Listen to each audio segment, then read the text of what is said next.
From the culture of the American South, where roots hold stories, comes a natural deodorant inspired by generations of wisdom. Introducing Rootwork, the all-natural foundational Black American-based deodorant infused with the magic of High John the Conqueror root. Our unique blend enriched with this legendary root offers 24-hour protection, rooted in the power of nature. Embrace this deodorant that celebrates culture, history, and your well-being. Unlock the magic of Rootwork today. Experience the pure essence of nature. Visit rootworkstyle.com and make the switch to a healthier, cultural choice. Come down to the Spring Fever Comedy Showcase at the Hidden History Museum on Saturday, April 13th, 2024 at 7 p.m. Get ready to groove to great music, indulge in complimentary dinners and drinks, and brace yourself for an uproarious comedy extravaganza featuring the comedic talents of Torrey Hart, Ron G, comedian CP, and many others, with dynamic hosting by Dwan B and Tariq. Don't miss out! RSVP now at hiddenhistorymuseum.com. That's hiddenhistorymuseum.com. 2 years ago, we came here to Washington, D.C., shoulder to shoulder, with our voices raised in unison, demanding recognition, justice, and reparations. That moment was etched into the records of our struggle. And now, brothers and sisters, we are going to return here to Washington, D.C., not merely just to reminisce, but to reignite our spirit of determination, to amplify our voices, and to reaffirm our commitment to the cause. Join me, Tariq Nasheed, here in Washington, D.C., at the Rally for Reparations Juneteenth celebration at Freedom Plaza. We're going to have a vast array of phenomenal speakers, guests, leaders, and activists who's going to reignite that spirit of Majawa that's within us and our lineage. You don't want to miss this event.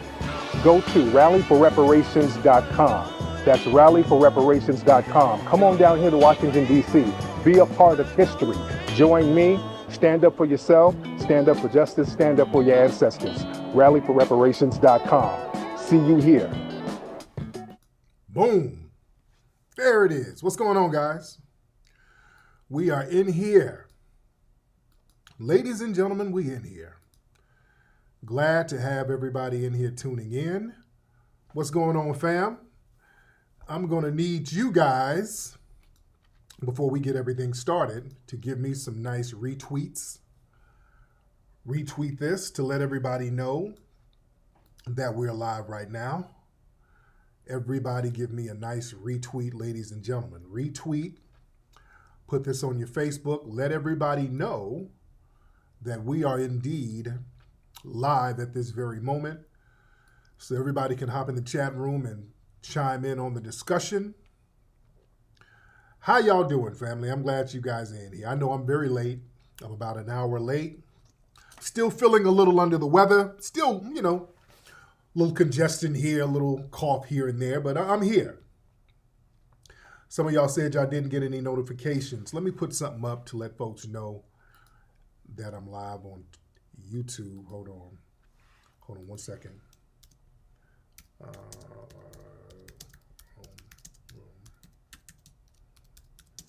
All right. Excuse me. I should have brought some cough drops in here. All right, but I'm here, man. What's up, man? We're here. Shout out to everybody in the room. Shout out to the family. Somebody talked about the thumbnail. I'm going to get on that in a minute. Man. But everybody come in the room. Let's pile on in. Like and subscribe. And don't forget, the film Microphone Check comes out next month. The highly anticipated film, The Hidden History of Hip Hop, Microphone Check in theaters near you. Go to microphonecheck.com. We got new cities up. We got Indianapolis, Denver, Colorado, Chicago tickets are on sale, San Diego tickets are on sale, Oakland tickets are on sale, Detroit, New Orleans, Atlanta, New York. New York is almost sold out, guys. Los Angeles, Washington, D.C. So, family, go to microphonecheck.com, ladies and gentlemen. Somebody said root work is working on his must. That's what it's supposed to do. Shout out to the people who got the root work going on. People like my shirt. Thank y'all so much. You're going to be at the one in Atlanta? Shout out. I'm going to be at the LA one and the New York one. The LA one is going to be Thursday the 23rd. The New York one, that's a huge one. The New York one is going to be insane. The New York one is going to be utterly insane. I'm going to be at that one Saturday. That's Memorial Day weekend. And again, the first showing is almost sold out. There's 2 showings there. And the first one is almost sold out 2 months in advance. And that one, we're going to have the red carpet. That one, the paparazzi is going to be there. That one's going to be a big one. That New York showing, boy, that's going to be a doozy. And Derek Cologne said he's going to that one. So I want to see who all is coming up there. That's going to be interesting. The New York one is going to be real interesting. But listen. Somebody said I look like a Hebrew Israelite. Yeah, I do look. I look like I'm in a couple of different organizations. I do have a little Hebrew Israelite look, or a Grape Street Crip look, or a Q Dog. So I got a lot of things going on, But I'm just rocking the little lavender vibe, man. That's all it is. Yes, Dallas. I forgot about Dallas. Big showing in Dallas, family. But listen, let's get into what we're talking about tonight. Before we get it, what's up, Meek Mills? What's up, Mika? How are you, dear? But listen, that's Mika, Meek Mills. She has a food truck called Meek Mills. Very good food. She's catered a couple of our events. We're very big on having Black-owned caterers and food service and food companies work with our events. In fact, we have an event next weekend at the Hidden History Museum. Next weekend at the Hidden History Museum, we got a funny comedy show, comedy showcase with complimentary food. We got Tory Hart's performing. We got Big Ja. Big Ja is very funny. Dwanby's hosting. Comedian CP is going to be there. It's going to be off the chain. And go to hiddenhistorymuseum.com to get your RSVP spot to join us here in LA next week. What's going on, Nikki the God? Shout out to my mods. But listen.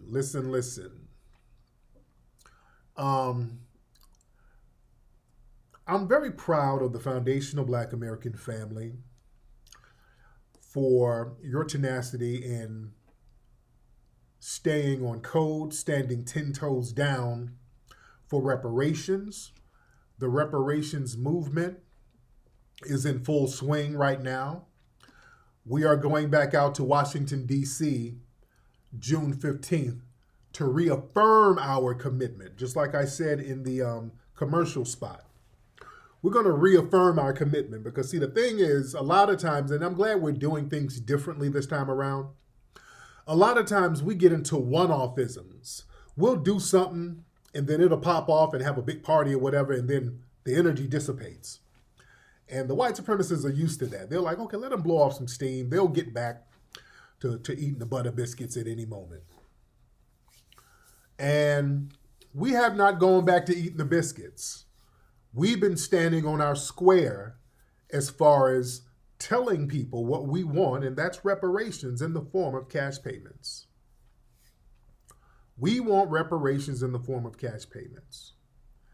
And every time we talk about reparations, or every time a reparations movement starts to bubble, the energy gets dissipated immediately. The white supremacists will throw out their minions. The feds will throw out their minions to sully the energy. And they'll jump out here and start yelling a whole bunch of, man, we need to stop begging. We need to leave these white people alone. We ain't going to get no money. Why we up here asking these people? Y'all know these white folks ain't going to give us nothing. And then we keep hearing that, and then the energy, the sail is out of the wind, the wind's out of our sail, rather. The air is out of the balloon. Then all of a sudden the energy is funny style, and then these little naysayers are high-fiving each other behind the scenes. And that worked for a while until we started asking questions about these people who do that. We started to ask questions. Hey, man, who is this guy? Who the hell is this guy saying we ain't going to get nothing? Where's that energy coming from? And we come to find out, we start looking at these people. I told people a long time ago, I've been on these Tethers bumpers for a minute. I'm like, wait a minute, family, a lot of these folks, they're not even qualified to get no reparations. Come to find out, it was mostly Tethers doing this stuff.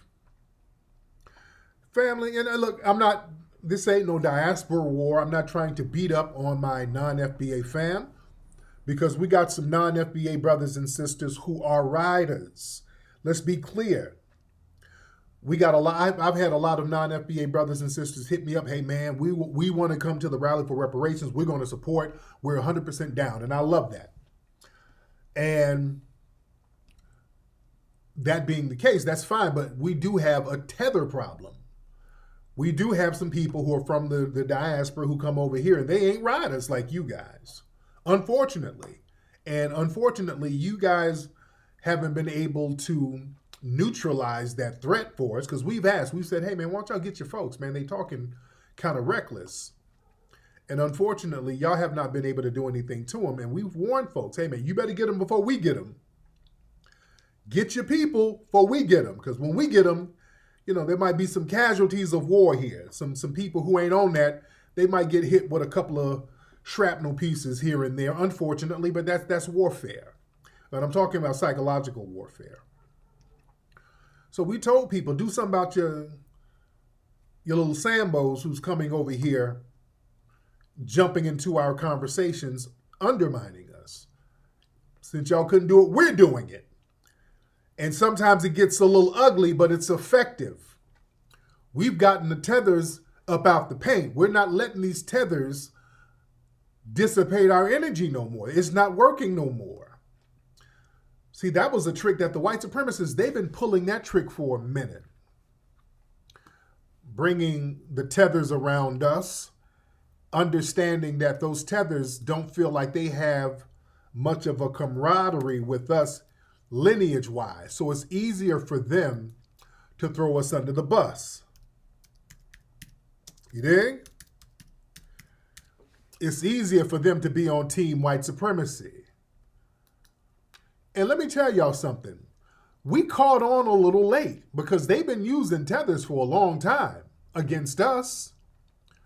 Really in the 1960s. We just didn't catch it. I saw a video of Hosea Williams. Hosea Williams was a civil rights activist. He was a writer. Hosea Williams was a writer. And I want to play a clip of Hosea when they're talking about Dr. King when he's being assassinated. And he mentioned one of the photographers that was around. Let me play something for y'all real quick. We're going to take our time tonight, family. Y'all pull up some popcorn and we're going to take our time. But I want y'all to hear this. Listen to this. This is Hosea Williams. This clip is like 5 minutes. I'm going to try to skip to the parts that I want to skip to. Hold on. We were in a meeting, and someone said, Reverend Billy Cowles is outside, and he's upset. And Dr. King said, oh, my God, I forgot to tell y'all. I promised his wife, who's supposed to be a great soul food cooker, we'd have our feet on her table at 5:30. Now it's 5:45. And we sit in the meeting. Dr. King said, everybody rush. And get ready in a hurry. Let's go. So I ran down and got to my room. Let me go some more. And I heard something. Bloop fell up above my head. And I looked up and his leg was sticking through the rail. Dr. King only wore one type of sock and one type of shoe. And I knew that was him. I said, oh my God, they got it. And then I had to run about 50 feet down and back up, and I got to him. And Ralph was holding his head, and Andy was there. And a guy from Africa who had been traveling with us as a newsman from Africa. Okay, a guy from Africa who's been traveling with us. And Andy was there. And a guy from Africa who had been traveling with us as a newsman from Africa. We found out later on he was working for the CIA. No, the FBI, working for the FBI. Was working for the CIA. No, the FBI, working for the FBI, traveling with us as a newsman who had been traveling with us as got to him. And Ralph was holding his head, and Andy was there. And a guy from Africa who had been traveling with us as a newsman from Africa. We found out later on he was working for the CIA. There, you know, look.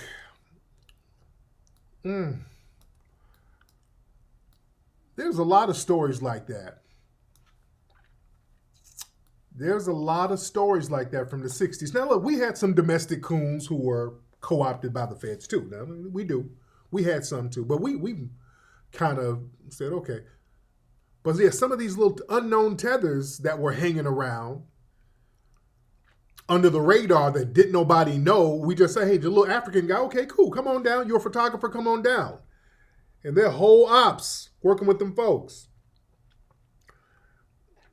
Dr. John Henry Clark talked about with Marcus Garvey, the people who was undermining him were other Caribbeans who were working with the authorities. Yeah? So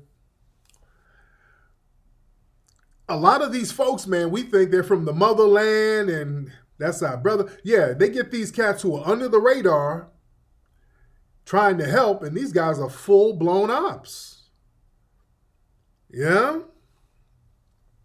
They come over here opping. Right, man. We've been on this Pan-African thing, and a lot of these Pan-African folks, man, are ops. You understand?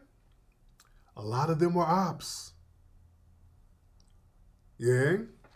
Yeah, there was somebody, Ernest Withers. I know he was another op. He was the domestic op. But family, this thing has been going on for a minute. People coming around us working for them damn folks. That's been happening for a minute. And we've started to identify certain people. And we've said, hey, wait a minute. Before you act as our spokesperson, hold on. Before you act as our spokesperson, you got to back it up a little bit. Yeah, Emmanuel Acho. Speaking of Emmanuel Acho, and I was on his bumper a couple of days ago. Let me show a clip of him. Let me show an older clip of him let me pull up some stuff. Hold on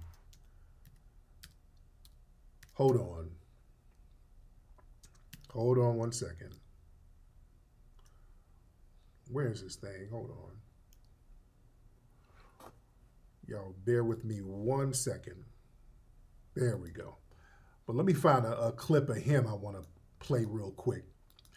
This is why he blocked me, because I called him out about 4 years ago for some real Sambo-ish stuff that he said. So I'm the tether slayer. I've been on these folks for bumpers for years, man. Now, I've been on these people's bumpers. Okay, where's that clip? Let me show y'all this clip. Oh, I'm going to show y'all a couple of clips of him. Let me show y'all a couple of clips of him. This one right here, where he's talking about learning to be black. There's a couple of clips. I'm just giving y'all the mindset of some of these cats out here. Hold on. Fair use, by the way. Fair use. Hold on. Texas and in the NFL. Okay. This Nigerian cultured growing up. So now I'm getting white culture in my high school, but then black culture as I played football at the University of Texas and in the NFL. So I'm realizing there's a difference between color and culture. We always think they're just all combined, but I was black by skin color, but culture is. I got to find the longer clip. Okay. Y'all bear with me. Let me find the longer clip, because he's talking about he had to learn how to be black. He had to learn how to be black. Hold on 1 second. And that was very interesting. There's so many clips of him that I got to play a few clips. Y'all got time? Can y'all bear with me tonight? Because there's a couple of clips. I want to get into a lot of stuff here. Just to give y'all a sense of the mindset here. Okay? Hold on, where we at? Just trying to give y'all a sense of the mindset. I'm trying to look at the original clip from 2020. Oh, man, where's that damn clip? Hold on one second. I'm trying to find the original clip from 2020. I hate when I can't find nothing right on the spot. I'm going to find that damn clip, man. He was up here because this was like right around the George Floyd thing, and he was up here, "Ooh, white people, we need your help, white people." I'm like, what the hell? The hell is this nigga talking about? Okay, here it is. All right. So this is Acho, and everybody's been on his bumper lately. Okay, so this is him back in 2020. Talking about, "Dear white brothers and sisters, we need your help." Now, this is not the spirit of Mojara at all. This is from 2020. All right? Now, listen to this. Hold on. I feel sick. I feel guilty, and I feel confused. I'm sick because we've once again witnessed the murder of a black man at the hands of a police officer. Again, we're tired. We have no more tears to cry. We have no more characters to tweet. I feel confused because I don't know if there's anything we can do. We're still going to fight, and we're still going to express our pain and our anguish in hopes that someone listens. But my black brothers and sisters, we're confused. And I personally feel guilty because a part of me realizes, and I'm a sports analyst, these people don't want to see me tweeting about anything racial. Anytime I put out a tweet, they're just going to roll their eyes and keep scrolling. But my life would be wasted if all I ever did was debate Jordan and LeBron and who's better. If all I ever did was break down a cover 2 defense and what that means. Because all of that stuff means nothing. It actually means nothing when people are unnecessarily dying. My white brothers and sisters, we need y'all's help. Ben Franklin said it best. Justice cannot be served until those who were unaffected are as outraged as those who were affected. We, my black brothers and sisters, have been outraged, but it's not enough. The energy was there, my sports fans, when Myles Garrett seemingly swung his helmet at Mason Rudolph and nearly killed a man. The tweets were there and the energy was there. But where is that same energy when a police officer actually did kill a man in George Floyd? Where is that same energy? Because we, my black brothers and sisters, we don't have any more tears to cry, and we're tired. So we desperately need y'all's help. Man, when I saw this, this is me. I'm like, look, this is I tweeted him like, man, this dude don't represent, he don't speak for us. That white savior garbage, that's from his culture, not ours. That's why he blocked me. God bless, brother. Hey, this ain't us. You don't represent us with that, "Ooh, please help us, white people. Can white people save us?" Nigga, please. I'll be damned if I sit up here talking about white people, can you save us? Damn that. That's not the energy we own. My black brothers and sisters, we, no, you speak for you. Don't speak for us, bro. We don't do that. Nah.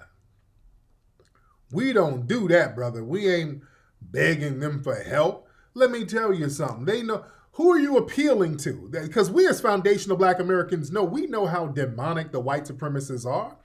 And the white people who ain't white supremacists, they don't have the power of the white supremacists. The white supremacists overpower the non-racist white people. They can't do nothing.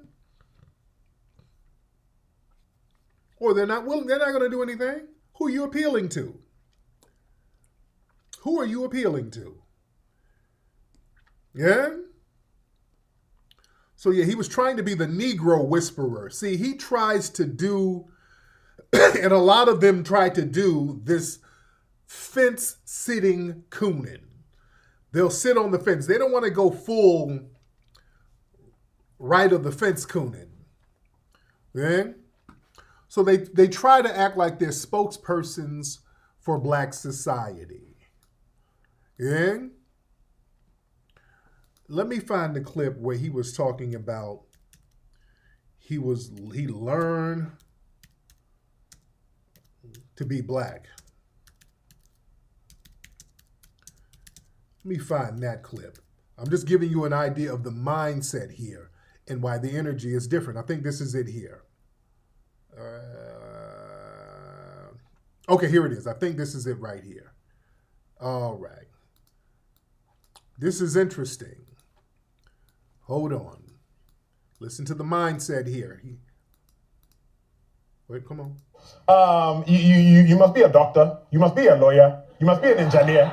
Like playing football is not what not on the list. So it's not on the checklist of things to do, right? It's like you get a doctorate degree. It's like, okay, what's next? And so, really, Nigerian wow. household, it was just super. I went to an all predominantly white private school. I was supposed to be a national merit scholar. I ended up being 6'2", 240. I said, okay, we'll play football. But the beautiful part of Nigerian culture is I had to learn white culture because I was immersed in white culture. And then I got immersed in black culture playing in the NFL in college. And that's why I've realized the disconnect that currently exists in America. There's a color issue, but there's a culture issue. Let's address all of them. Isn't that interesting that you learned about black culture as an adult playing football? And is football, or in the world of football, Okay. So yeah, a lot of these people, this is my point. This is why we had to say, hey, we can't have folks who are not from our lineage act as spokespersons for us. They don't understand our culture because they're outsiders. You know, we got the melanin. Culturally, they have to learn our culture, and usually they learn weird stereotypes. You understand? And I got brothers who play for the NFL, and they tell me about some of the tethers that play in the real funny style mindset that they have. You understand? So this dude, he lived in a white area, went to a private white school. He wasn't around black people growing up. He only got around black people when he started playing in the NFL. Yeah? And then that's when he goes out here trying to speak for us. It sounds so damn coonish because he's talking, he don't know how to talk to us. He's talking to a white audience, so what he tries to do is play the Negro whisperer. He tries to play this like he's a mediator, all right? And a lot of them have this mindset, the tethers. Now, I'm not talking about all of my brothers and sisters who are from the diaspora. Let me play another clip. This is my guy, Van Lathan, who got on his bumper about this. Acho was talking about how he don't have the same trauma as we do. He don't have the slave trauma. Okay? Now hold on, listen to this. Listen to this. I want y'all to put all this in perspective. Hold on. Oh, when white people say, well, racism doesn't exist, I know why they say that. Because I've been in them rooms when they saying that. Mm-hmm. When I kick it with black people and they're like, all white people are racist. I know why you're saying that. All the while, what black people you kicking it around, brother? I have the privilege and luxury of not having generational trauma because my parents were born in Nigeria. So man, my method is removing some of the sting because I don't have that sting and trying to deliver a message in a manner that people can receive it. Okay. So he's saying, well, unlike y'all FBAs, I don't have the generational trauma. The hell you don't. Y'all got a whole different the trauma from Nigeria And all of Africa, with all of the colonizing, y'all act like that ain't trauma? There's a reason why you had to flee from that. Eh? Generational trauma. Yeah, I'm not like them FBAs. I don't have the sting of their little generational trauma. Dude, it's very traumatic over there in your homeland. Yeah, I got the privilege and the luxury. I'm more like these white people. Huh? That's what he was kind of trying to dog whistle a little message. Hold on. And my method is removing some of the sting because I don't have that sting and trying to deliver a message in a manner that people can receive it. Okay. Let me tell you why what you just said offends me. Okay. All right. You saying that you don't have generational trauma. Van got in his ass too. Shout out to my brother Van. And you didn't mean it this way, but the reason, and it's, I have to name it, you saying that you don't have any generational trauma in some way meaning, or that in some way meaning that your delivery method to white people is going to be either more effective or more sanitized is, to me, dangerous. And let me tell you why. Everybody that you just named and what you're talking about does what they do in different ways. I don't think that any of the things that they do are necessarily harmful. But what I could say is a black man, a prominent one, acting as an emotional butler for white people and serving them the most milquetoast, unspicy, unseasoned brand of racial discourse and accountability possible could definitely be harmful. Like, we're fighting for our lives. And to me, having a conversation like that at that particular time, it's not that it's a different method. Everybody has a different method. It's that it's the wrong method. Is that it gives cover for. There you go. Shout out to Van. Van eloquently called him a coon.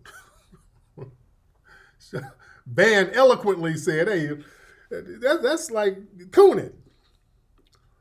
Yeah. You're basically caping for the white supremacists. Well, I don't have that trauma, so I'm a more preferable Negro. That's what he's saying. Listen, white people, choose me. Bring me in the room. Those Negroes with all of that baggage, do you really want that? I can be the spokesperson that you need, okay? You don't want all of that generational trauma. I don't have that, but oh, God. I don't want to beat you up, white people. I love you. That's what he was saying, family. You see? And we let people know that's not FBA business. FBA don't stand on that kind of business. We don't do that. We ain't walking on eggshells. We're not here to tether, babble, and splain. And we don't do that. That's not what we do. We're letting these folks know what the damn business is. And we're letting them know, hey, man, we ain't playing no more games. We've been attacked out here in the streets by your race soldiers. We didn't have uprisings in this country to make them get a little bit of act right. Now that the uprisings have dissipated to a certain degree, we as foundational Black Americans say, you know what? We're going to talk about what Dr. King wanted. And that's to get our check. We need to get that money, man. We're tired of playing games. Everything circles back to us having a lack of resources. We need to get that paper. So we've been 10 toes down on reparations. And one of the reasons why we've been sustaining the movement the way we've been sustaining it is because we had to learn how to delineate, which is what Claude Anderson has been telling us for the longest. But we had to just do it in real time and see how effective that this thing is. Us saying, hey, these folks like the Achos and other people, the Coleman Hughes, and all of these folks jumping up as our representatives talking about what we shouldn't get. These people are delegitimized immediately. And remember, when we talk about reparations, for a long time, the main people talking down or trying to throw bricks at us tethers. Y'all niggas need to stop begging. When we would do our Twitter spaces, the tethers would come up. You niggas, why don't you leave white people alone? Stop begging for reparations. You're not going to get it. Run like us, nigga. You need to run. We ain't running nowhere. We haven't wavered, and we're like, we're going to stand on this reparations business. We're not going to waver whatsoever. Now that we have forced reparations into the national discourse, the African and Caribbean nations, they're riding the wave right now. Now, Africa and the Caribbean, they're riding the wave that you got going, ladies and gentlemen.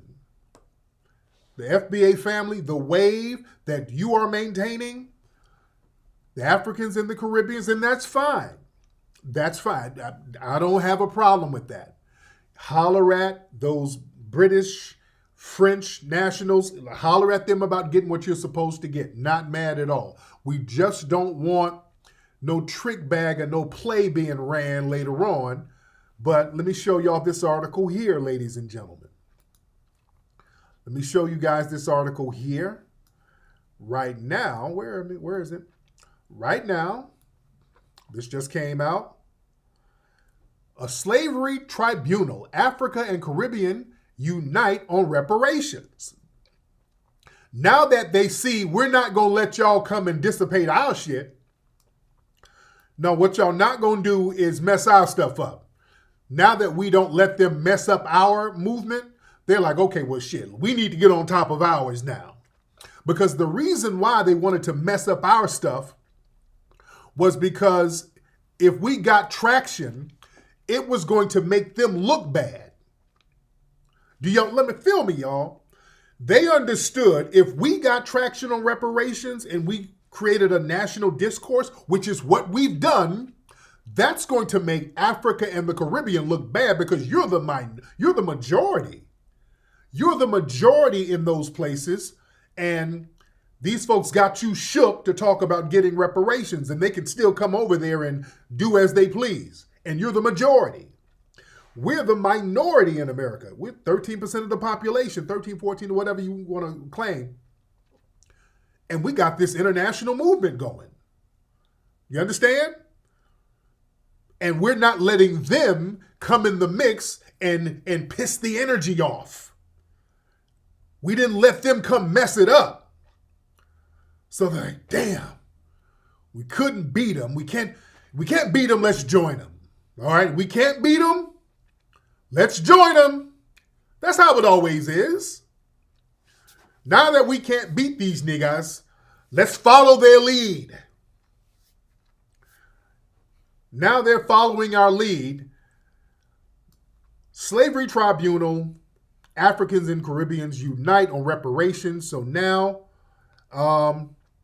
support is building among African and Caribbean nations for the creation of an international tribunal on the atrocities dating to the transatlantic trade of enslaved people, with the United States backing a UN panel at the heart of the effort. So now they're getting the UN involved. A tribunal modeled on the courts such as the Nuremberg trials of Nazi war criminals after World War II was proposed last year. It has now gained traction within a broader slavery reparations movement. That's us, ladies and gentlemen. That is us. The reparation movement is us, foundational Black Americans. That's us. They have to recognize, fam. That's how it is. Notice all of these mainstream people, they're recognizing what we're doing out here on the grassroots. First, they try to deny you. Second, they try to mock you. Third, they try to jokingly get on board. Last, they fully get on board. Yeah? We letting them know where it came from. It came from here on the grassroots, family. We always lead. We've been attacked left and right, and we haven't wavered, man. We've been under attack for the last 4 years with the reparations movement. We've been attacked nonstop. We haven't budged. We haven't budged one iota. You dig? So now everybody got to get on board. They're getting on the wave now. The reparations wave is too high. They want to get on it. They know that if we don't, hey, us Africans and Caribbean, we better get on this. This is going to make us look bad. The Foundation of Black Americans out here stomping the yard, and they got reparations on the headlines right now. And they're 13% of the population. What does that make us look like? Formally recommended in June by the UN Permanent Forum on People of African Descent, the idea of a special tribunal has been explored further at African and Caribbean regional bodies. Let me see. They're talking about apartheid, colonialism, advocates including within CARICOM, oh Lord, and the African Union, which groups 15 nations across the continent, are working to build wider backing for the idea among UN members. So yeah, they're trying to take it to the UN. That's good. That's good. Do your thing. All right, but let's understand it. It came from here. Now, and the U.S. is backing this UN tribunal, but here's the thing we got to watch out for. We don't want them to try to lump us into an international reparations pot. We don't want that. We don't want that because that's going to get very confusing. So we don't want, watch out for that. All right? We're taking things one layer at a time. What we don't want them to do is pawn us off to the UN and it becomes an international thing where all black people on the planet are at the UN trying to, we don't want that because that's going to get real confusing. Right now, we got to pay very close attention to everything. Right now, we're looking at the U.S. government. We're here. The U.S. government is here. The U.S. government has compounded the money that was generated and denied us for centuries. That's who we're looking at, the U.S. government. We're looking at the United States government. We're laser focused on that. Once we get these United States governments to do what they're supposed to do, then we'll holler at Britain. We got to holler at France, Spain. Come over here, let me holler at you about something. We're going to holler at we're going to holler at them. Don't worry. We're going to holler at everybody who needs to be hollered at in due time. But we're taking care of what needs to be done here with the U.S. government. That's the big dog. You understand? That's the big dog. So family, we got to be super duper resilient about what we need to do and to make noise about it, to keep the drum beat up. Going to DC in June, everybody has to be out there, family. Y'all need to carpool out there. June 15th, everybody and their mama need to be out there in Washington, D.C. We got a couple of months, which is good. Last time we only had a couple of weeks. Last time we had a couple of weeks. Now we got a couple of months, so everybody has a lot of time to plan to get on out there. Your faces need to be out there in Washington, D.C. Heavy. At the Rally for Reparations / Juneteenth celebration. And we're going to really have more media out there this time because we got more time to get that together, to let the world know this is what we're standing on. We got to get out there in big numbers to let them know how serious we are. You understand? We got to let them know how damn serious we are about getting this damn paper.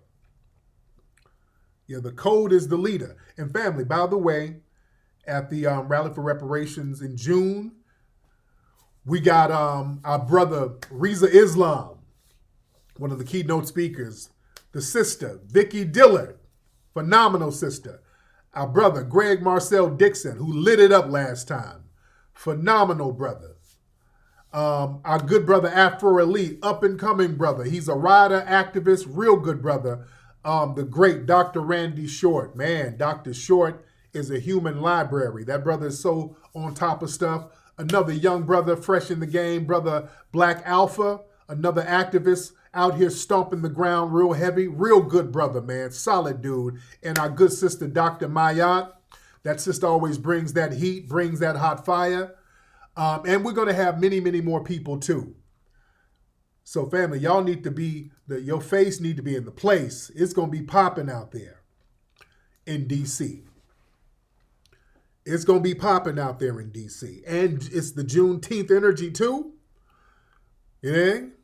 I'm going to holler at Claude Anderson because I understand, that he has health issues. I'm going to talk to his people tomorrow to see what's going on with that. But it's already popping, and I'm hosting. It's going to be popping, man. Yes, indeed. Afro Elite, he holds it down out there in Chi-Town, man. Black Alpha, these brothers, man, be at some of these reparations hearings, stomping hard. Good brothers, man. That's another thing. We want to bring some of these up-and-coming brothers and sisters, too. We would like to get some of these sisters, too, and get them popping and elevate them and give them shine. Yes, Sister Vicky was giving Kennedy that work. And Kennedy's people hollered at me the other day, by the way.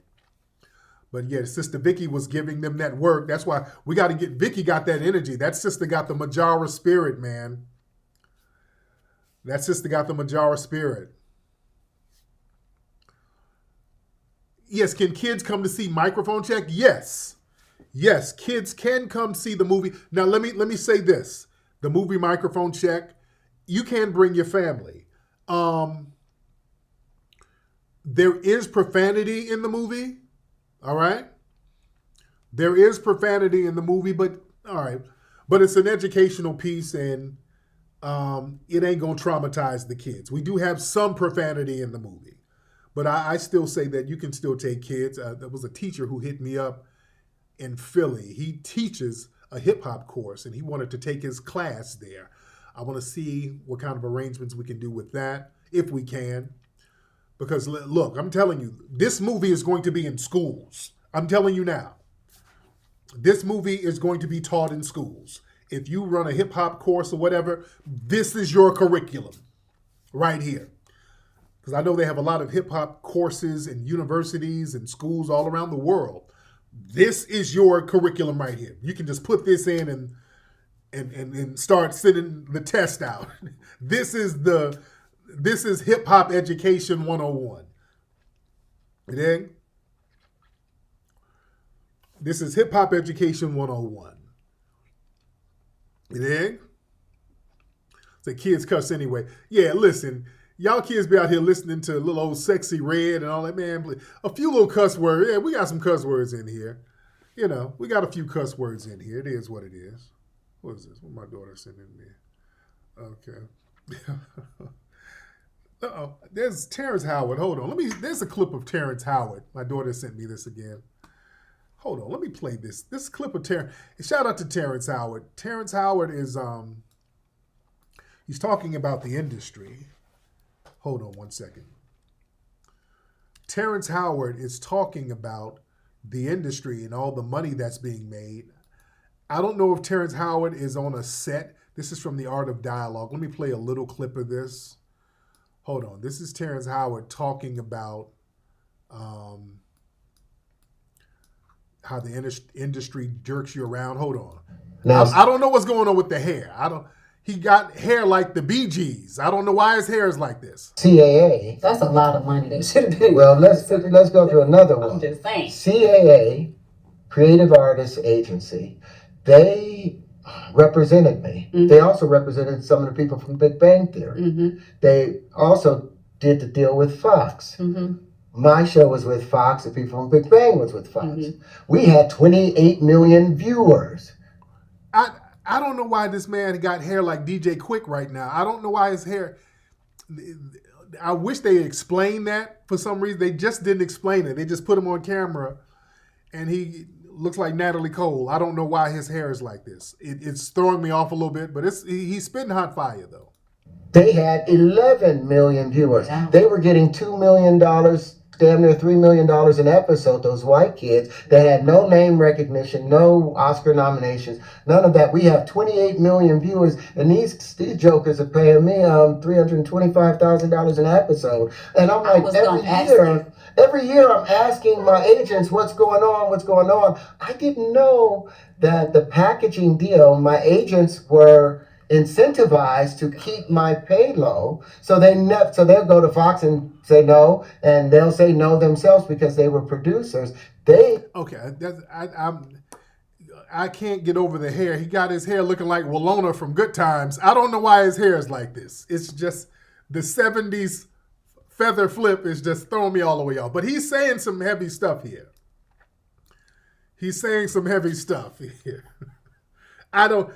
I'm thinking he's on a movie set. I hope. They just never explain it. He just got his hair looking feathered like that. I don't know why. I don't know.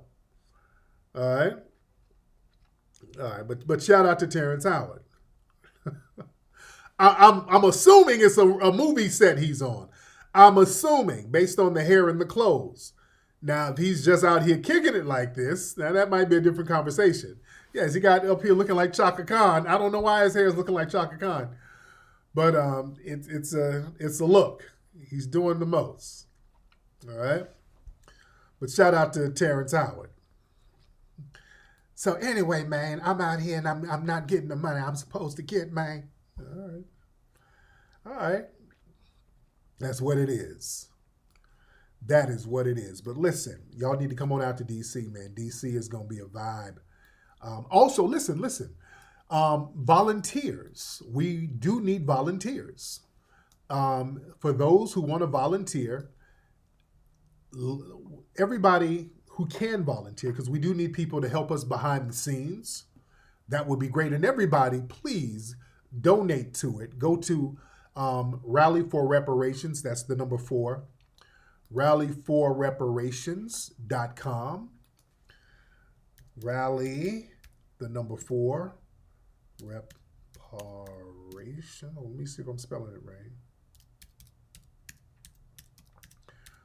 Rallyforreparations.com. This is the official site. Let me go here for you real quick, guys. For volunteers, we have a button here for people who would like to volunteer, because we do need volunteers. And where's those? There's some sisters, we call them the aunties, some phenomenal sisters who always volunteer for our events. Those sisters are absolutely phenomenal. We definitely need them there.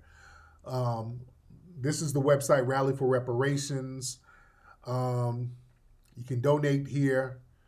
And there's a button here. You want to volunteer for the event, you click this button here and just fill out the registration form. Oh, I see you work. Okay. So yeah, there's a volunteer registration form on the site, okay? So for those who can volunteer, that would be absolutely great. So yes, some of the people who would love to volunteer at the event, because this is going to be historic, and this is for real, grassroots, man. Listen, we don't have no corporate sponsors, no corporate backing, nothing, man. This is all grassroots. This is all grassroots, man. So we need everybody to donate, to put what they can put on it so we can make it happen, man. You know, it gets kind of expensive to put these events together of this magnitude. The staging, the sound, the security, that's the main thing. The security, it's a lot. So just everybody contributing to make this happen, man. This is for the family. This is for us. This is for your kids.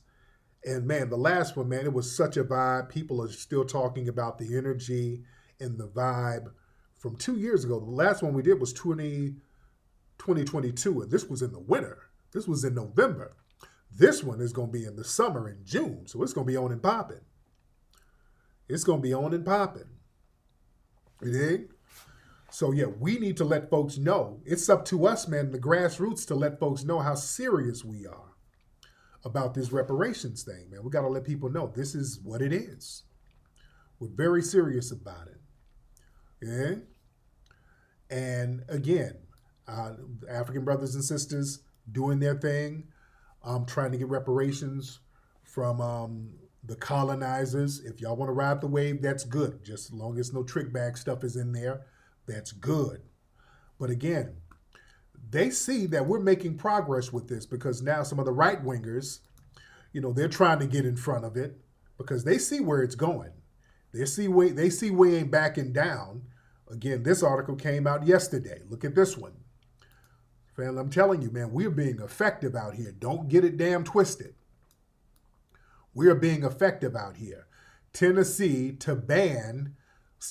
bill to ban slavery draws opposition. So yeah, right wingers are trying to throw a bill out there to try to stop reparations. A Memphis pastor started a petition against a bill that would prohibit the study of reparations for descendants of slaves in Tennessee.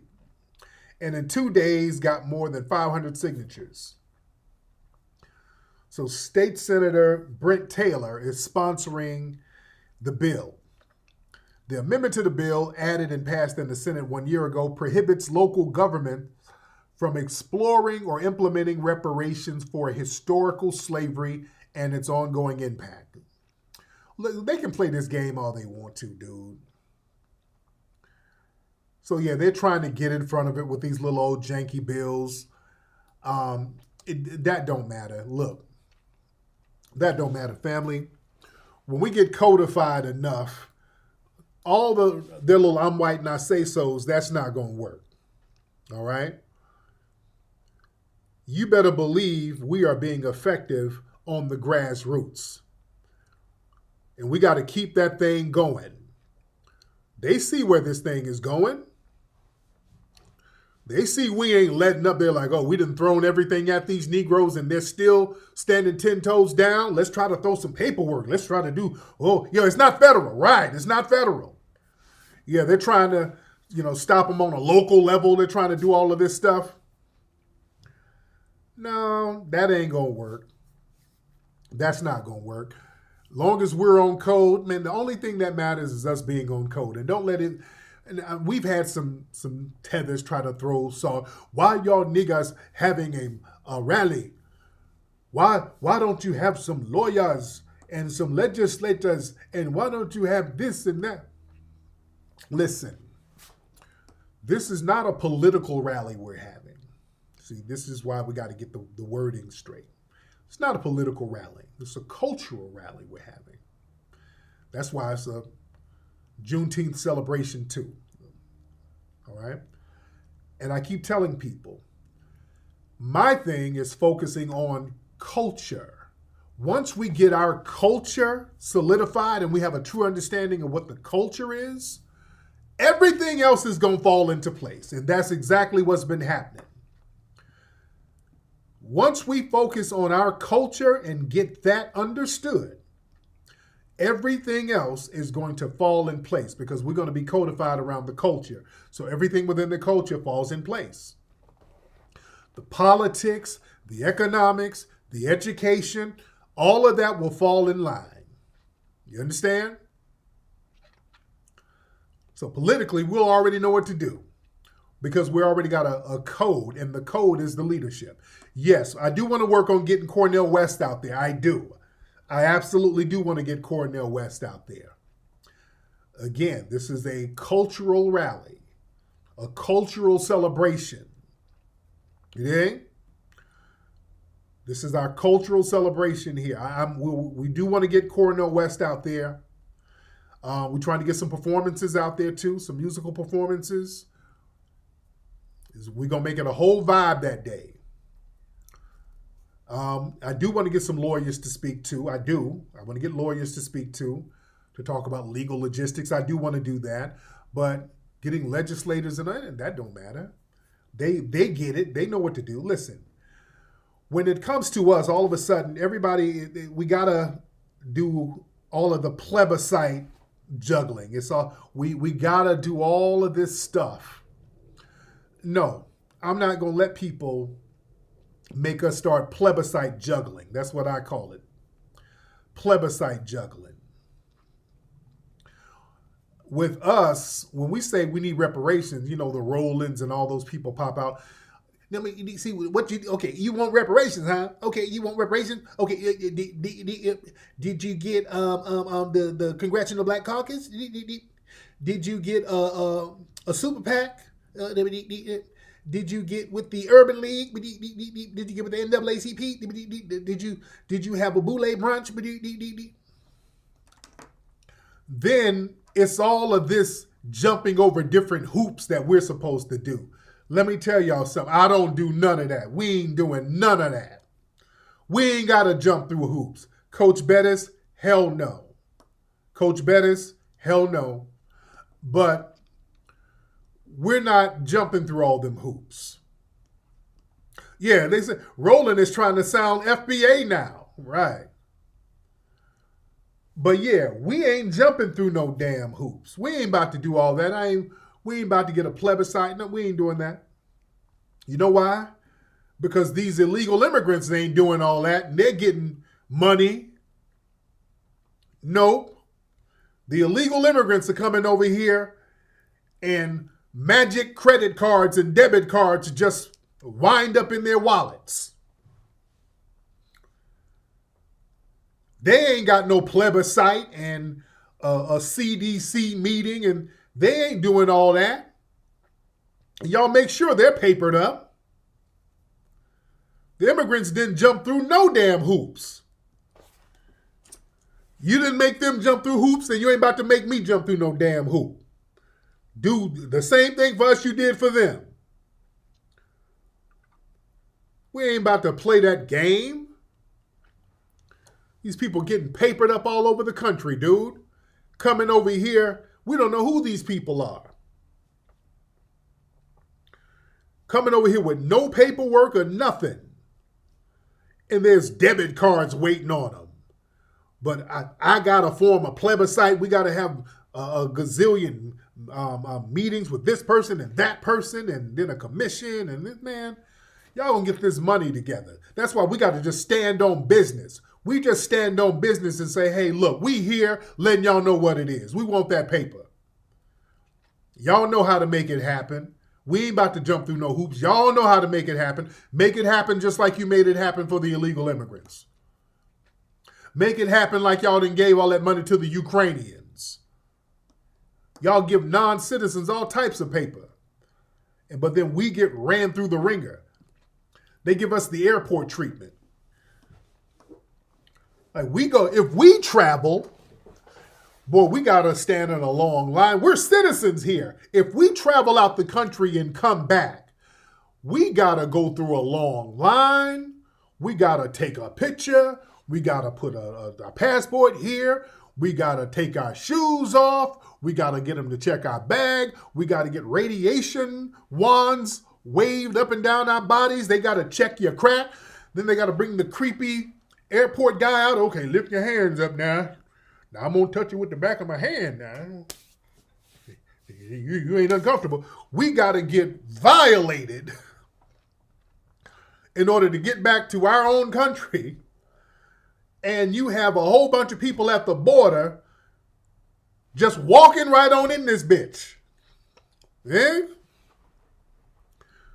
They can just go to the border and just walk on through with God knows what. Yeah? Damn all that. We ain't gonna just keep being run through the ringer. We are not gonna keep getting run through the damn ringer. Yeah? And the shaming tactics ain't gonna work. Because now the rally for reparations, I put the flyer out, we got the commercial out, and boy, you know, the Mayo tribe, you know, oh my God, here's this Tariq. Oh God, a rally for reparations. Oh God, for what, Tariq? I never owned a slave. Here we go with that nonsense. Oh my God. Why don't you pull yourselves up by your bootstraps? Why don't you have a rally for a job? Shut up, Bob. We ain't trying to hear that either. We ain't trying to hear none of that. We ain't trying to hear bootstrapism, none of that stuff. Well, if you just work hard, your problem isn't reparations or racism. It's just you're lazy. You just don't want to work hard as everybody else. You lazy FBAs. Well, listen, Bob and the Mayonnaise crew. You're the one who has $1 billion worth of whiteness. The money is in your damn whiteness. It's locked into your skin color. The money is locked into your whiteness. You got $1 billion worth of whiteness. Always had. Yeah? And it ain't about us working hard. We work hard. We do the most. And we get denied the most. We gotta, and like Chris Rock had a joke about it, black folks, in order for black folks to win, we gotta knock out the opponent. It has to be a knockout. It goes back to the whole Rocky thing. Y'all know the story of, the real story of the movie Rocky. Y'all know the story of the movie Rocky. Rocky was based on a real fight. Rocky was based on a fight with a guy Ali had, with a guy named, was it Chuck Webner, right? Where are my boxing fans? Where are my boxing fans? Ali in 1975 fought a white dude named Chuck Webner. Right? I think that's his name. But that's who Rocky, the movie Rocky, was based on. Based on a real guy. Based on a real dude. And hold on, let me show y'all a clip. Muhammad Ali jokingly fronted on Stallone at an award show at the Oscars in 1977. This is Ali getting on stage saying, hey, man, and I played this in one of my movies, by the way. Ali was like, hey, wait a minute. You stole my script. Now, Ali was joking but serious. Hold on. I don't know about anyone else, but I really feel it's a privilege to be here tonight. And I'm going to try my best. Hold on. What? Hold on. Can't you feel working? I'm the real Apollo Creed. You stole my script. You stole my script. Don't you feel working? No, I saw it. I watched the movie. You stole my script. All that was me. I'm the Apollo Creed. You can put me. There you go. So Ali jokingly but seriously let him know, you know, you stole, that was you gonna steal my script? That was me you did a movie about. Like, hey, you're not gonna say nothing? You're just gonna get an Oscar and be out here? I don't know if it won, did it win an Oscar? But damn, you just gonna come up off me? But the story of Chuck Webner is a story of white supremacy. Rocky was based on Chuck Webner. Chuck Webner was a mediocre boxer. They called him the Bayonne Bleeder because this guy would bleed profusely every time somebody hit his ass. This dude would just bleed all over the place. So somehow they got this guy in a fight with Ali, 1975. Here's the thing. This is why Chuck Webner and the movie Rocky was made. In the fight, I want to say third, fourth round, I don't know. Webner hit Ali like right below the heart. Ali kind of lost his balance and Ali fell. And boy, they erupted. Boy, they erupted. This guy got a lucky shot on Ali. Looked like Ali just kind of lost his footing and fell. And Ali falling from this white man hitting him, boy, the optics of that, oh, he knocked out Ali? Oh my God. Now, Ali got up and beat the brakes out of him. Okay, let's be clear. Ali got up and then beat the brakes off of him. And Ali won the fight. Ali won by a technical knockout too, by the way. Ali beat him silly in the fight. All right, let's be clear. Wepner lost the fight. Ali beat him silly. But just that one punch where Ali fell and it looked like Ali just lost his footing. Wasn't like it hurt Ali. Did he step on his foot? Some of y'all said he stepped on his foot. Hold on, let me see. Hold on. I didn't know that now. Because it looked there, when I looked at Ali, because I remember seeing the fight, it looked like Ali tripped. It did look like he tripped. Hold on, let me look it up real quick. Hold on. Okay, hold on. Let me look it up real quick, because I didn't know he stepped on his foot. The famous knockdown. So listen. Okay, here we go. Across the ring with 7 or 8 knockdowns. Okay. Now let me check this out. Oh, that was his. Oh, listen. That him knocking Ali down. Oh, that was. Oh, he rode that wave. Even though he lost, he rode that wave forever. For the rest of his life, he rode that like he was a champion. Hold on, let me see, because y'all saying that Wepner stepped on Ali's foot. Hold on, let me see, because I didn't know that. Let me see. This is some clips of the fight. Proof he stepped on Ali's foot. Puts on these displays. Hold on. Hold on. Where's the foot? Now he complains the punch he won because of illegal punches, where Ali has. And yeah, that was another thing. He was doing a bunch of them. He was doing a bunch of illegal rapid punches on the back of Ali's head too. Okay, where's the foot? Okay, where's the damn foot? I don't see. Hold on, I'm trying to skim through it. Is this it? Hold on. I'm trying to skim through it. Hold on. Okay, wait. Okay. Hold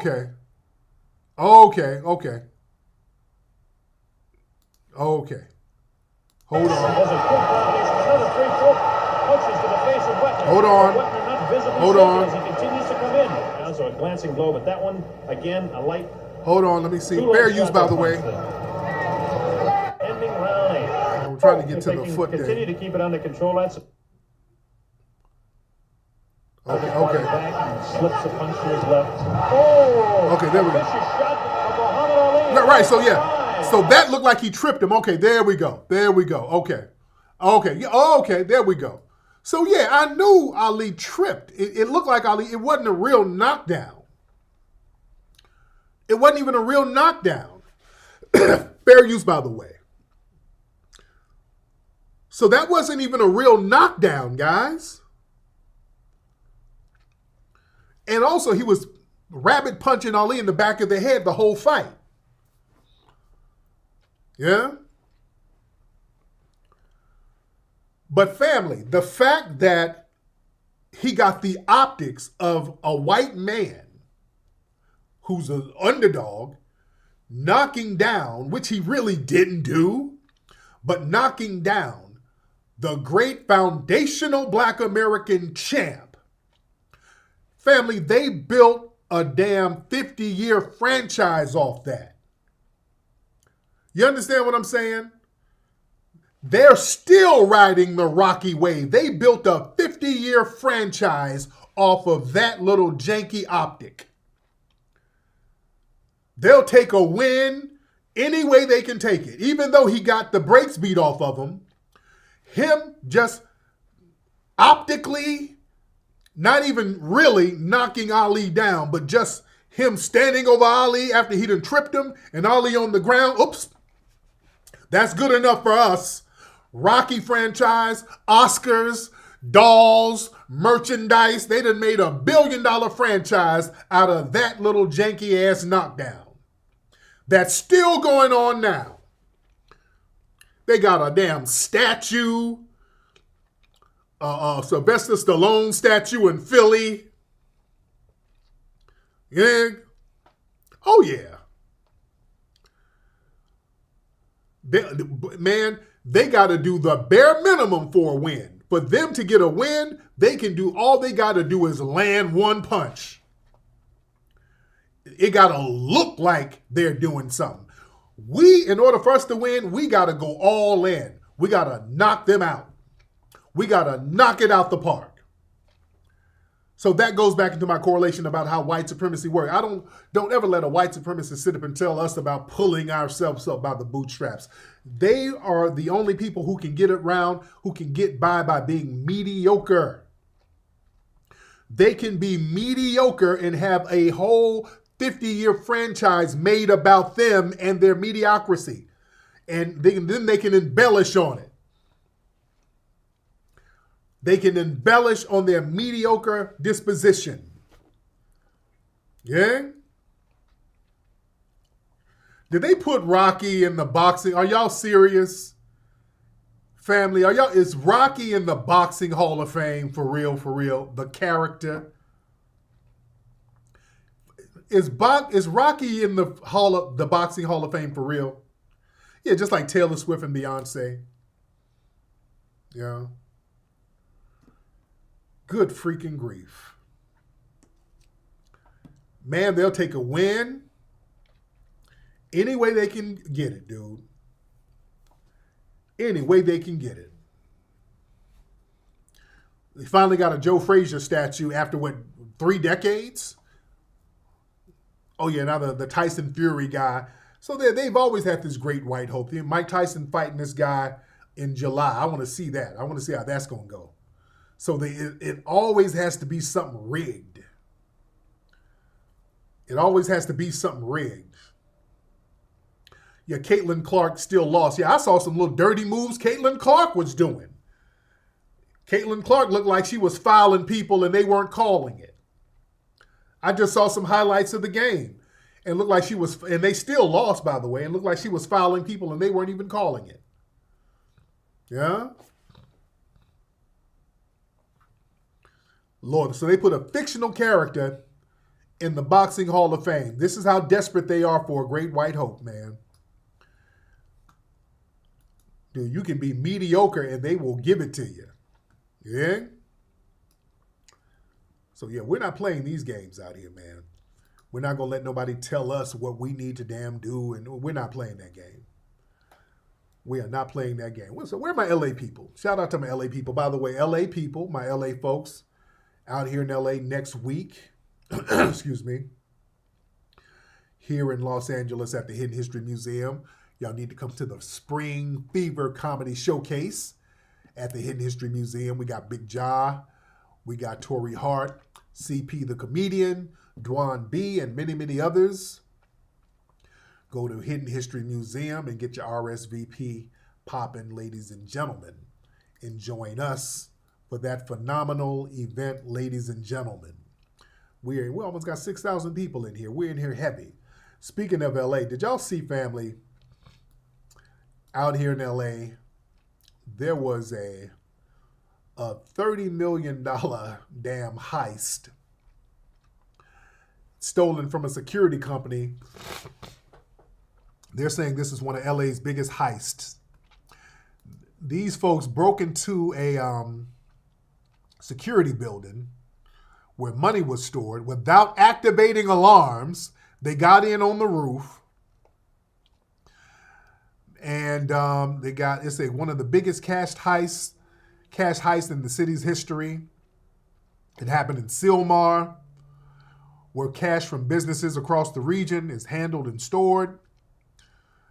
They didn't name the facility, but the theft at Garda World, a cash management security company.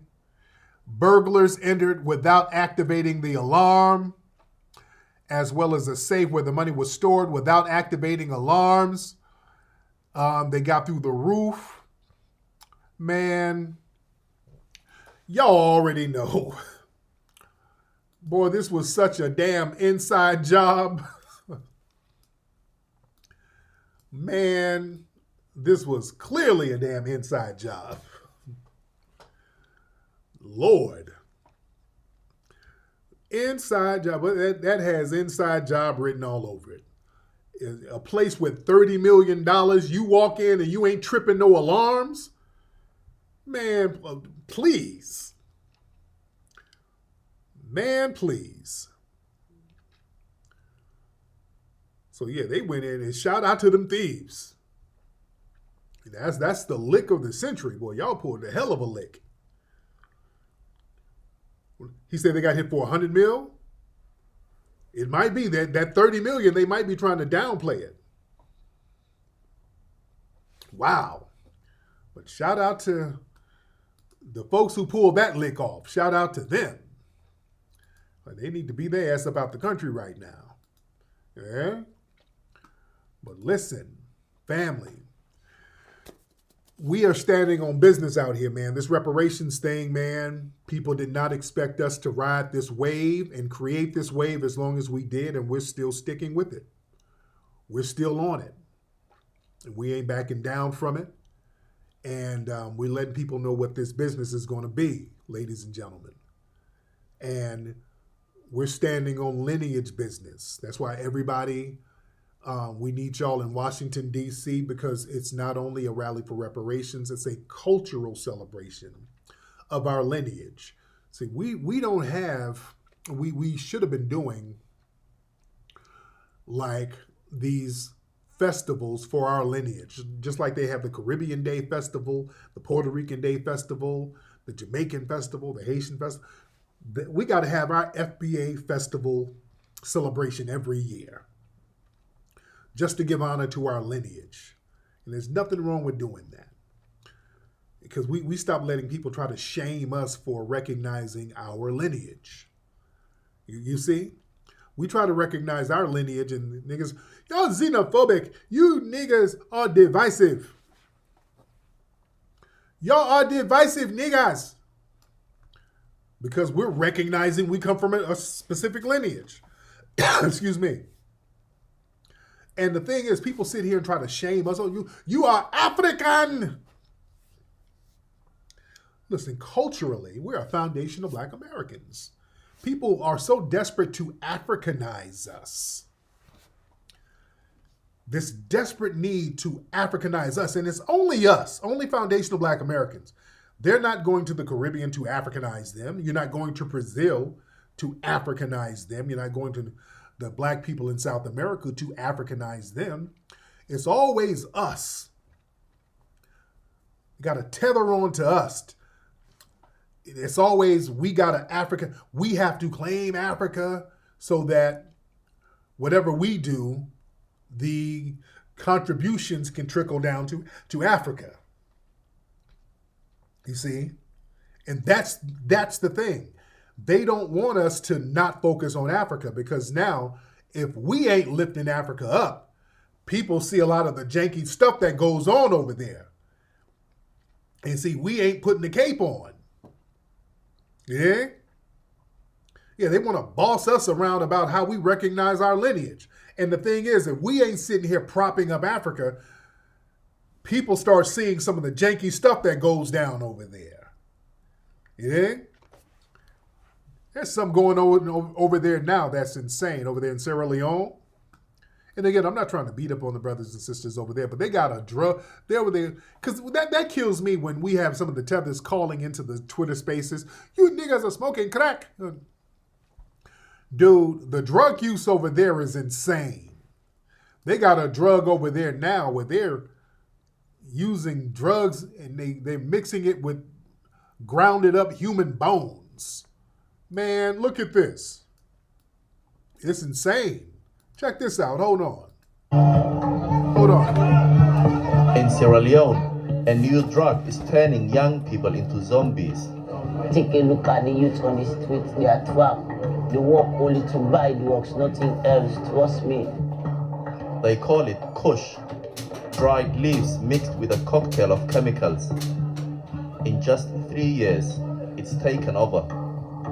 Kush take it to another world where you don't know yourself.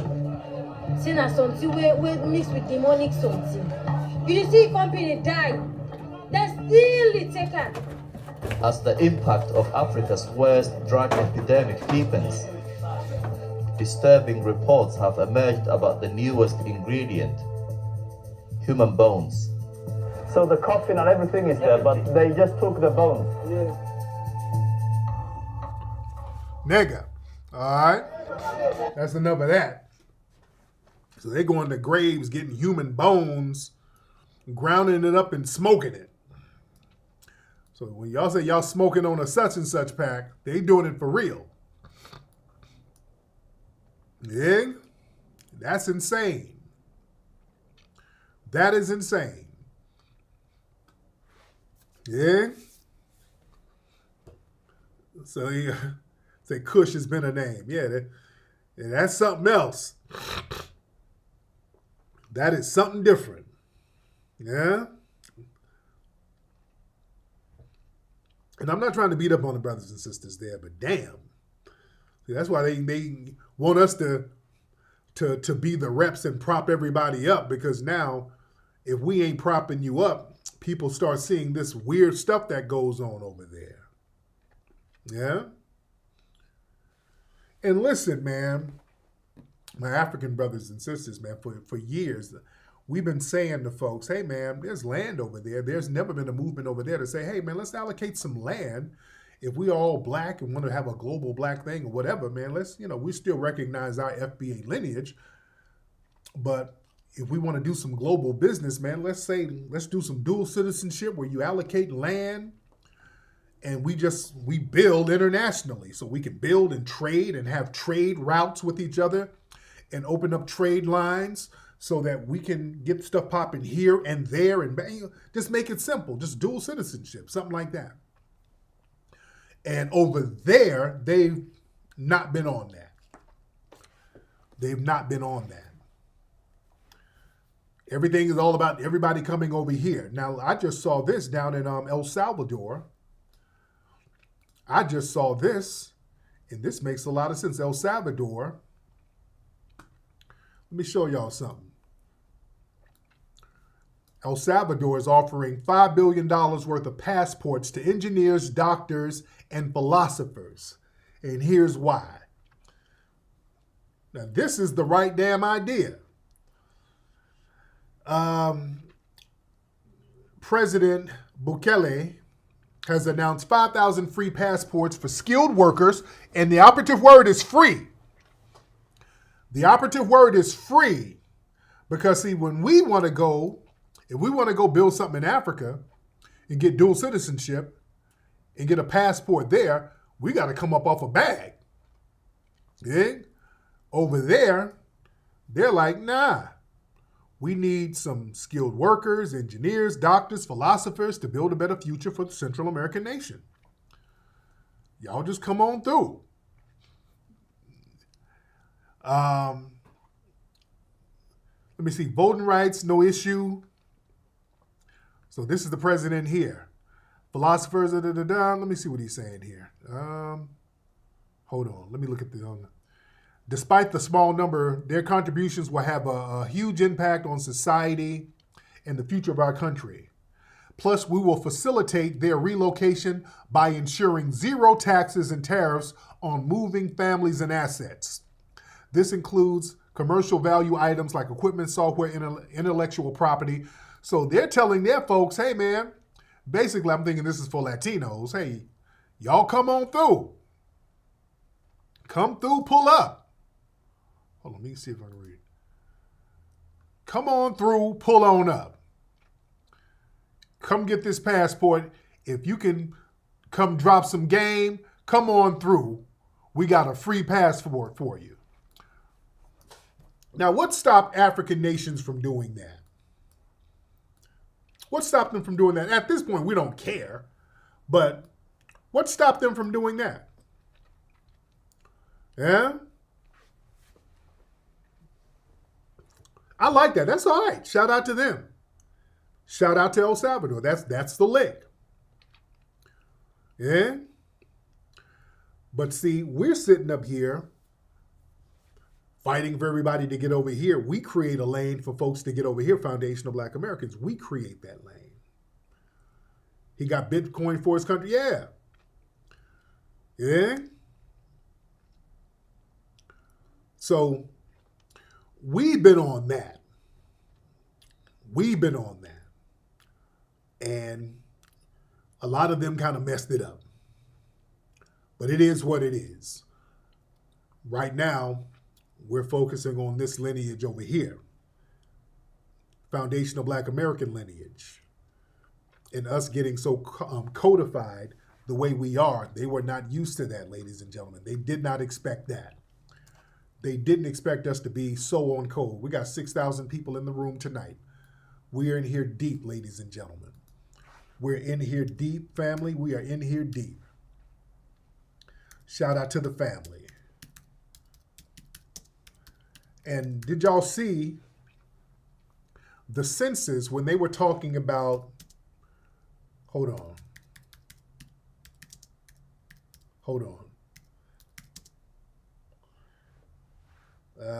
Did y'all see on the census forms where they did a report about the labeling on the census forms, and they discussed all of the feedback they got?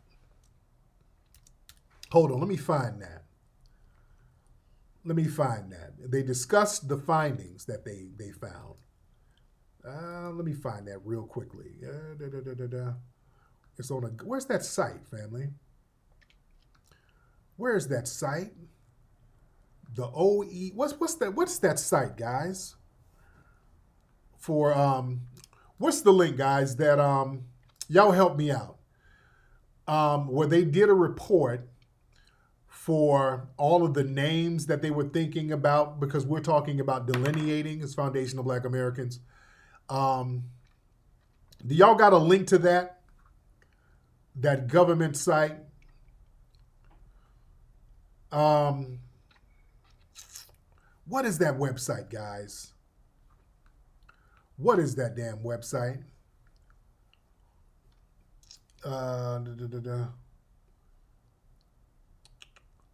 Y'all help me out here.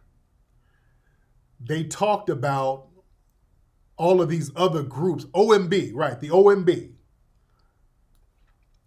What's the link to it? Hold on. What is the OMB website? What's that report? What's the link to that report? I'm trying to find the Office of Management and Budget. Okay. Hold on one second.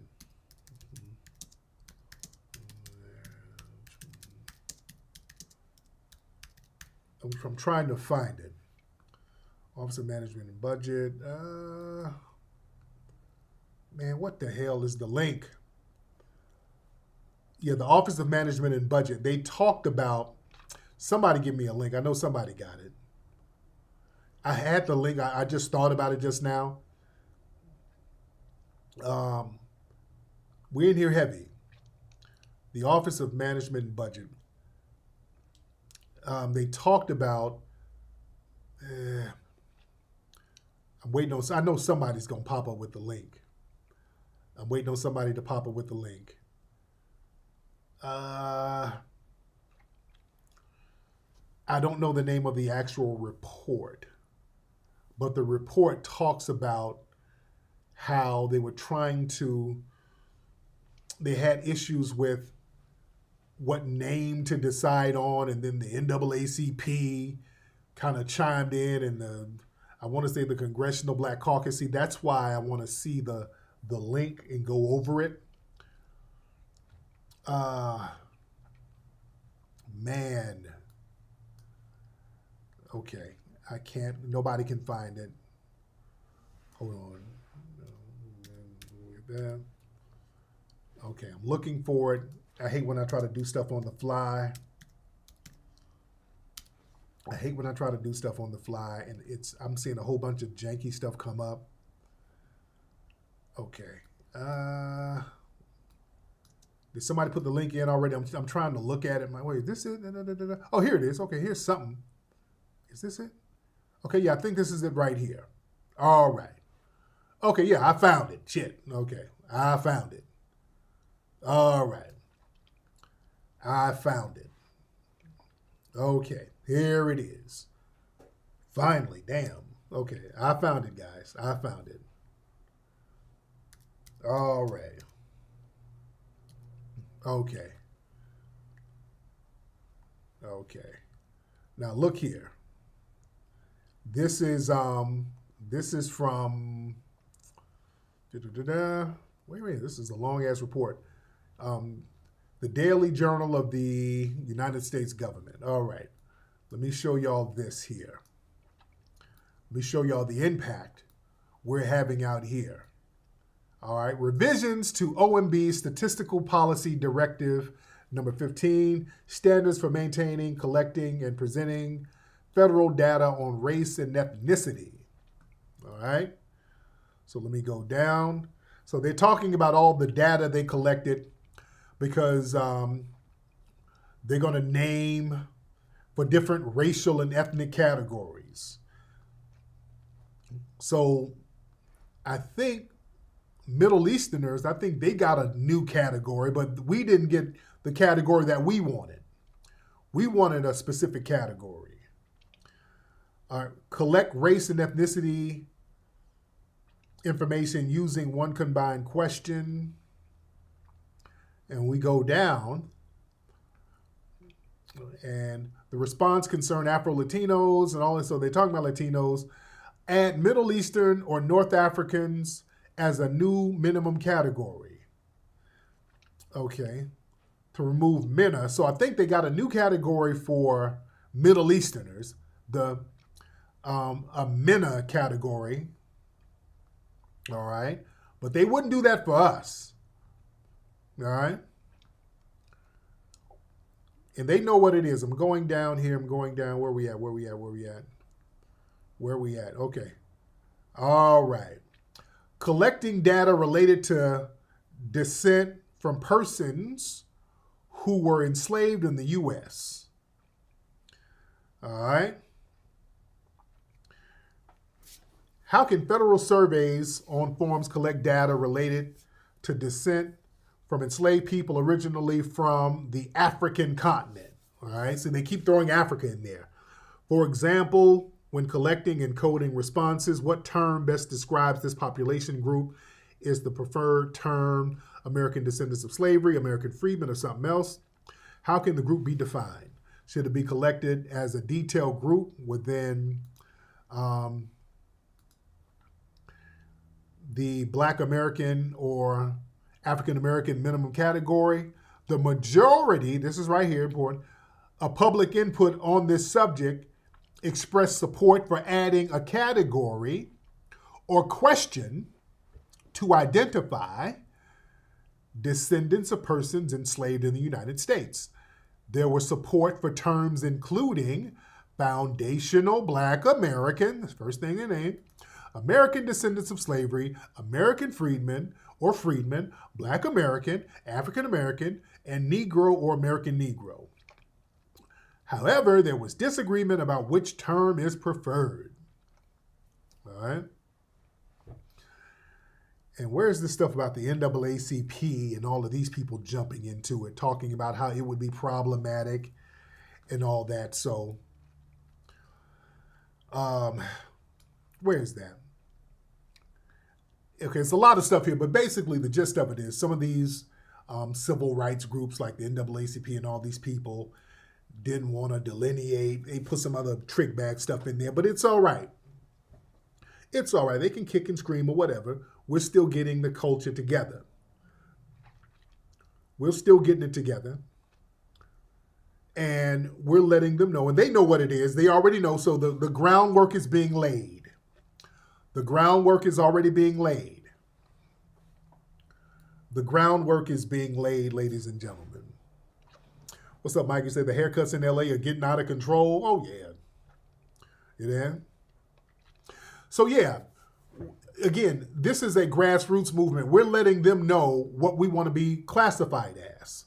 We're going to still classify ourselves as what we want to do. They're going to get on board. Let's be clear. They are going to get on board. You know, they're trying to pull, I'm white and I say so now. But family, as long as we got our culture intact, that's not going to work. That's not going to work as long as we stay 10 toes down. It's on us. They see where we at, and we're letting them know. Y'all can play games with these census forms or whatever. you're going to have to change them at one point. You're going to have to change them at one point. That's going to happen. Eh? And we're standing on our business. Because what they want to do is keep us using the term African American to make us comparable to immigrant groups. And we are not. Family, that word foundational, F them up. They don't know how to remix that. Just that, Neely Fuller taught us about the importance of words. You can change things around and just add one word in there, and that just seals everything up. Us using the term foundational seals it up where they can't remix it. Black American, you can play games with that. Descendants of slaves, you can kind of play games with that because you have a lot of people who can say, well, my family's from the Caribbean. They were slaves in the Caribbean. Well, my family, they're from Italy, and they were enslaved 2,000 years ago, so I'm a descendant of slaves too. They can play that little game too. They can play descendants of slave games too. You say African American, somebody who just got over here yesterday can claim that. Yeah. They like to play, they like these little terms they can remix. When we put that foundational Black American on their ass, they're like, shit. We can't remix that. That one you can't remix. The foundational word gotcha. The foundational word gotcha. Because foundational means non-immigrant. Foundational means I was here before everybody else. Foundational means we built it. You understand? The foundational word got their ass. That's why they have a problem with it. All you niggas are so xenophobic because they can't latch on to that one. Foundational got them. That means we were here before everybody. There was no country to immigrate to until we built it. We are literally the foundation. No other group can say that, ladies and gentlemen. We are literally the foundation of the United States. No group can claim that. Yeah? That's the thing that got them right there. Yeah? You cannot take away the foundation. The foundation is the foundation.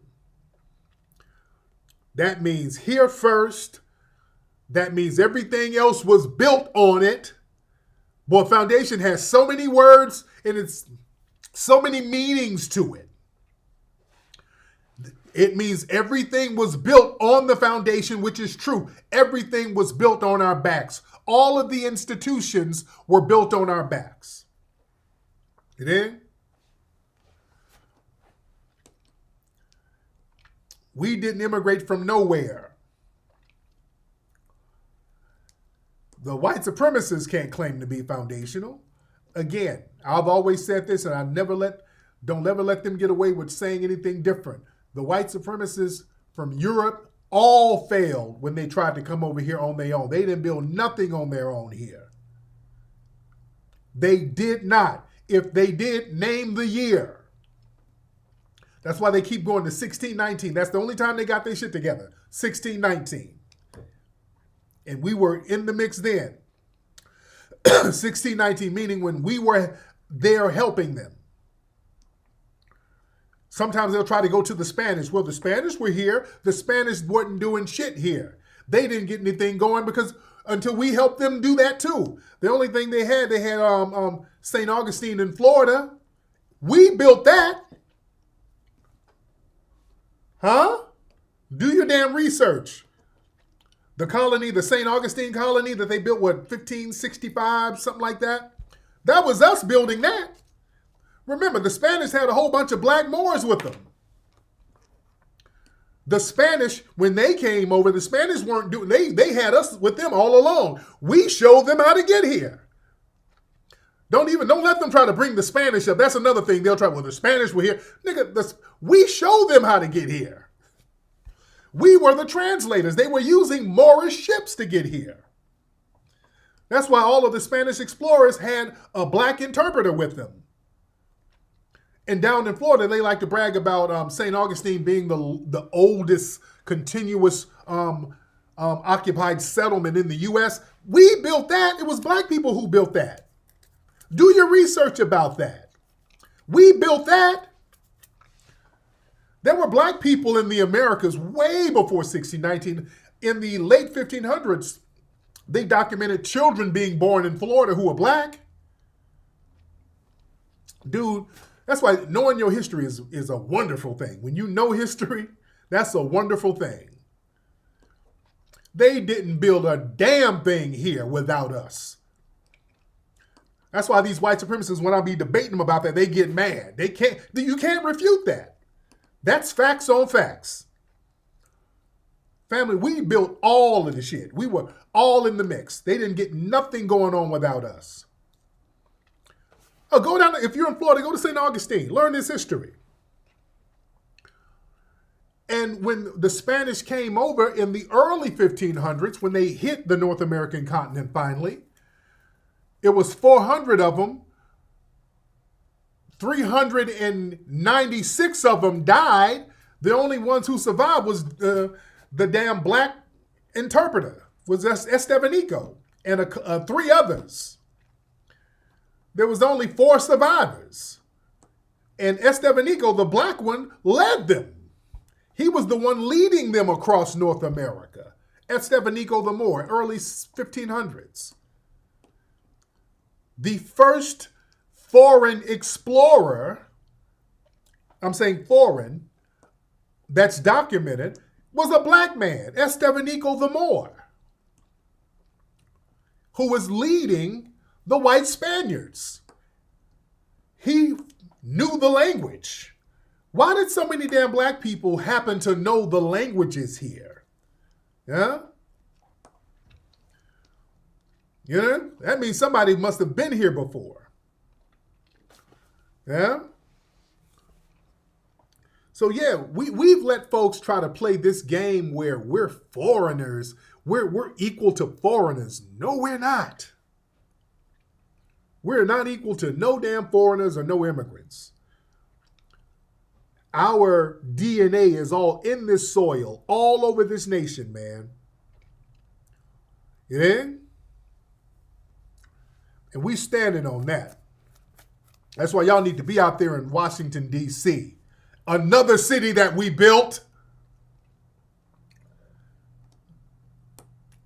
We gotta own all the shit that we done, man.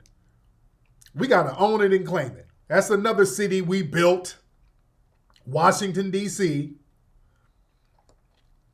Shout out to Benjamin Banneker and all those buildings there. The White House. The FBA hands built that White House. You understand? Our DNA is all in this soil. You see? And shout out to our foreign brothers and sisters. But we are not hating on you. We're family. As long as you respect our lineage, we respect yours. As long as you got respect for the lineage. That's all we say. That's all we ask. You respect the lineage. You down for us to get what we supposed to get? Because we've been helping you. We've been helping all of y'all. So we need you to root for us too. Yeah? So all of my non-FBA fam, y'all need to come on down to the Rally for Reparations Juneteenth celebration and stand shoulder to shoulder and say, hey man, we want to see our FBA brothers get what they're supposed to get. We don't need nobody down there talking about, y'all niggas don't need no money. Give that money to the DACA programs. Yeah? But come on through. Y'all need to start getting your travel accommodations ready for Washington, D.C. It's going to be historic, family. We want to see you in the building. Throw some more names of some people y'all would like to see. We got a phenomenal roster of speakers so far, family. It's going to be popping out there in Washington, D.C. Let me show the commercial one more time for the family who missed it. Let me show the commercial one more time to show y'all how we're going to be out here in Washington, D.C. representing June 15th. And again, we do need volunteers. Go to rallyforreparations.com. But check it out. 2 years ago, we came here to Washington, D.C., shoulder to shoulder, with our voices raised in unison, demanding recognition, justice, and reparations. That moment was etched into the records of our struggle. And now, brothers and sisters, we are going to return here to Washington, D.C., not merely just to reminisce, but to reignite our spirit of determination, to amplify our voices, and to reaffirm our commitment to the cause. Join me, Tariq Nasheed, here in Washington, D.C., at the Rally for Reparations Juneteenth celebration at Freedom Plaza. We're going to have a vast array of phenomenal speakers, guests, leaders, and activists who's going to reignite that spirit of Majara that's within us and our lineage. You don't want to miss this event. Go to rallyforreparations.com. That's rallyforreparations.com. Come on down here to Washington, D.C. Be a part of history. Join me. Stand up for yourself. Stand up for justice. Stand up for your ancestors. Rallyforreparations.com. See you here. Boom. There it is. There it is. Poppin', poppin', poppin'. Poppin', poppin', poppin', man. It's on and poppin'. It's going to be on and poppin' in D.C., man. It's going to be on and poppin' in D.C. It is going to be on and popping in D.C., man. I can't wait to be out there with the family. I can't wait to see y'all there. I cannot wait to see y'all there, man. Go to rallyforreparations.com. Everybody contribute, give a donation to it. We need volunteers. There's a volunteer form to fill out. It's going to be on and popping, man. Anyway, let me get up out of here, family. Hope y'all got your Rootwork deodorant at rootworkstyle.com. rootworkstyle.com, rootworkstyle.com, ladies and gentlemen. Get your Rootwork deodorant, ladies and gentlemen. And my LA people, I want to see you out here in LA at the Hidden History Museum next week for this event, the Spring Fever Comedy Showcase. Go to hiddenhistorymuseum.com, hiddenhistorymuseum.com, and join me. We got complimentary food, drinks, comedy. It's going to be on and popping. Anyway, man, let me get up out of here. It's been real. Thank everybody for tuning in. Papiakute.